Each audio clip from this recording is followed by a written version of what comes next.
Hello students, myself Monika Bhalla. बच्चों, आज हम एक कहानी पढ़ रहे हैं जिसका नाम है मेंढकी का ब्याह। आइए, हमें प्रकृति के निर्णयों व ईश्वर की लीला के आगे झुकना ही पड़ता है। बच्चों, बेहतर हो कि हम इसे प्रारब्ध समझकर इसका सामना करें। कई बार लोग प्रकृति को दरकिनार करके टोने टोटके अंधविश्वास का सहारा लेने लगते हैं। आज के विकसित और सभ्य समाज में अंधविश्वास के लिए जगह नहीं होनी चाहिए। बच्चों, कुरीतियां कभी कभी अंधविश्वास का रूप ले लेती हैं, जो सभी समस्याओं का मूल कारण बन जाती हैं। प्रस्तुत पाठ के माध्यम से लेखक ने मेंढकी का ब्याह कराकर वर्षा की समस्या से निपटने का गांव वालों का विचार दर्शाया है।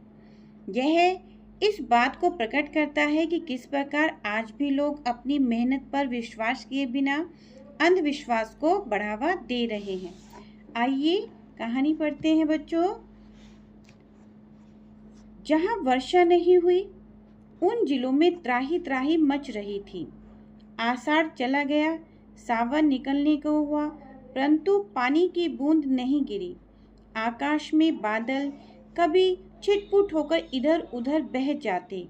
आशा थी कि पानी बरसेगा, क्योंकि गांव वालों ने कुछ पत्रों में पढ़ा था कि कलकत्ता मद्रास की तरफ जोर की वर्षा है। लगते आषाढ़ थोड़ा सा बरसा भी था, आगे भी बरसेगा। इसी आशा में अनाज बो दिया गया। अनाज जम निकला, फिर हरियाकर सूखने लगा। यदि 4-6 दिन और न बरसा तो सब समाप्त। यह आशंका उनके दिलों में घर करने लगी। लोग व्याकुल थे। गांव वालों में चानों की कमी न थी। टोने टोटके, धूप दीप सभी तरह के उपाय कर लिए गए, लेकिन कुछ न हुआ। कोई गांव ऐसा नहीं है जहां कुछ न कुछ किया गया हो, पर अभी तक हुआ कुछ भी नहीं। बहुत से लोगों ने तरह तरह से कहा और उन गांवों के नाम लिए: होम हवन, सत्यनारायण कथा, बकरों मुर्गों का बलिदान इत्यादि आदि। एक गांव में पुराना चतुर नावता बड़ी सूझबूझ का था। चौपाल पर उसने बैठक करवाई।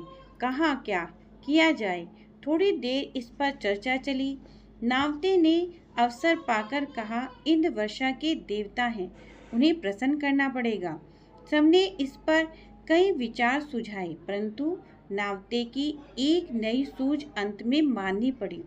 नावते ने कहा, बरसात में ही मेंढक क्यों इतना बोलते हैं, क्यों इतने बढ़ जाते हैं। कभी किसी ने सोचा, इंद्र वर्षा के देवता हैं, सब जानते हैं। पानी की झड़ी के साथ मेंढक बरसते हैं, सो क्यों कोई किरानी कह देगा कि मेंढक नहीं बरसते।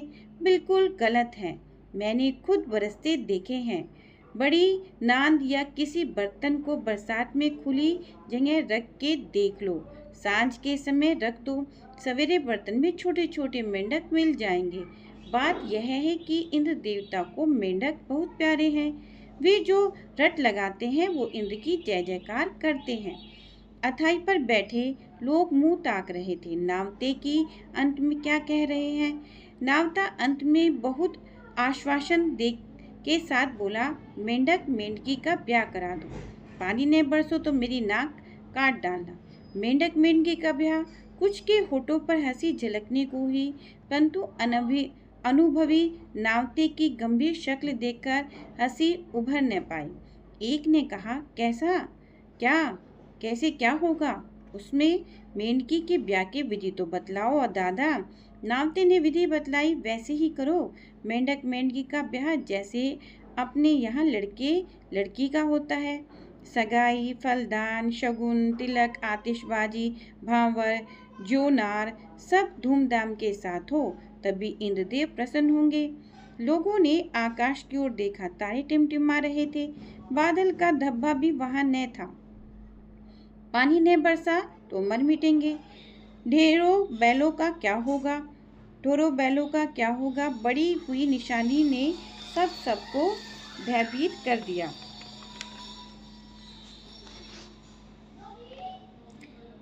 लोगों ने नावते की बात स्वीकार कर ली। चंदा लिया गया। आसपास के गांव में सूचना भेजी गई। कुतूहल, उमंग और भय ने भी अपना काम कर दिया। यदि नावते के सुझाव को ठुकरा दिया जाए तो संभव है इंद्रदेव और भी नाराज हो जाए। फिर क्या होगा? चौपट, सब तरफ बंटा धार। आसपास के गांव ने भी मान लिया कि थोड़े ही समय में काफी चंदा इकट्ठा हो गया। नावते ने एक जोड़ी मेंढक भी कहीं से पकड़ कर रख लिया। एक मेंढक था, एक मेंढकी। ब्राह्मणों की कमी न थी। ब्याह की धूमधाम का मजा और ऊपर से दान दक्षिणा। गांव के दो भले आदमी मेंढक मेंढकी के पिता भी बन गए। मुहूर्त निकाला गया। जल्दी का मुहूर्त। बाजे गाजे के साथ फलदान, शगुन की रस्में अदा की गई। दोनों के घर दावत पंगत हुई। मेंढक मेंढकी नावते के पास ही थे। वही उन्हें खिला पिला रहा था। अन्यत्र हटाकर मरने जीने का जोखिम कौन ले? तिलक भांवर का दिन भी आया। पानी के एक बर्तन में मेंढकी उस घर में रख दी गई जिसके स्वामी को कन्यादान करना था। उसने सोचा हो सकता है पानी बरस पड़े, कन्यादान का पुण्य तो मिलेगा ही। मेंढक दूल्हा पालकी में बिठाया गया, बांध कर रखा गया। उछलकर कहीं चल देता तो सारा कारोबार ठप हो जाता। आतिशबाजी भी फूंकी गई बड़े पैमाने पर।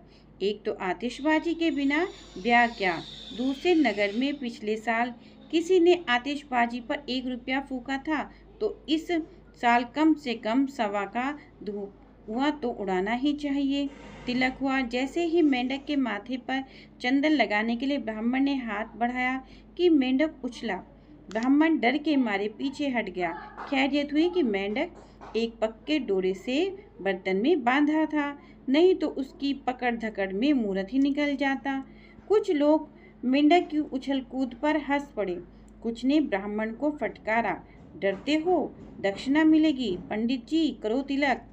पंडित जी ने साहस बटोरकर मेंढक के ऊपर चंदन छिड़क दिया। फिर बड़ी भांवर। एक पट्टे पर मेंढक बांधा गया, दूसरे पर मेंढकी। दोनों ने टर टर शुरू की।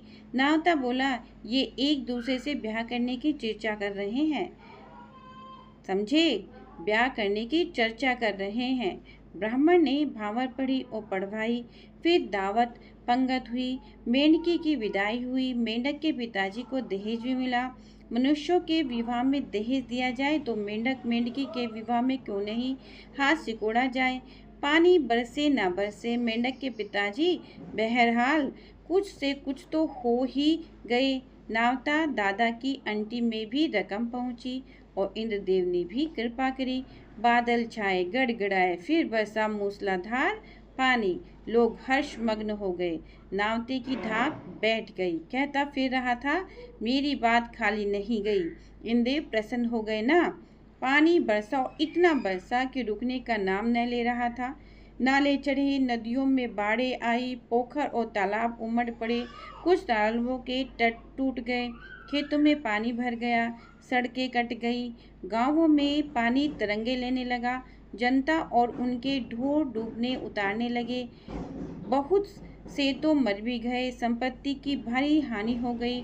8-10 दिन के भीतर ही भीषण बर्बादी हुई। इंद्रदेव के बहुत हाथ पैर जोड़े, वह न माने। लोग कह रहे थे इससे तो अच्छा सूखा ही था। फिर नावते की शरण पकड़ी गई। अब क्या हो? उसका नुस्खा तैयार था। बोला, कोई बात नहीं, सरकार ने तलाक कानून पास कर दिया है। मेंढक मेंढकी का तलाक कराए देता हूँ, पानी बंद हो जाएगा। पर मेंढकों का वह जोड़ा कहाँ मिलेगा? लोगों ने प्रश्न किया। नावते का उत्तर उसकी जेब में ही था। चट से उसने कहा, मेरे पास है। कहाँ से आया, कैसे? प्रश्न हुआ। उत्तर था, मेंढक के पिता के घर में दोनों को ले आया था। जानता था कि शायद अटक न जाए। पानी बरसते में तलाक की कार्यवाही जल्द से जल्दी की गई। तलाक की प्रक्रिया में न तो अधिक समय लगना था और न कुछ पैसा खर्च होना था। मेंढक मेंढकी दोनों छोड़ दिए गए।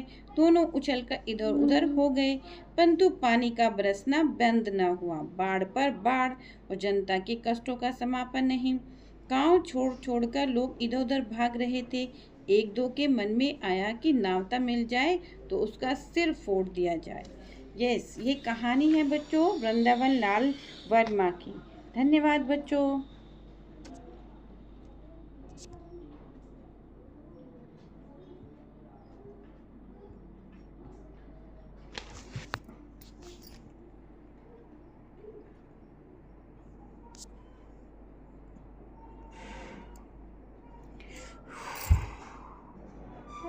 गोरी कहानी पूरी पढ़ दी, स्क्रीन रिकॉर्डर चलाया नहीं।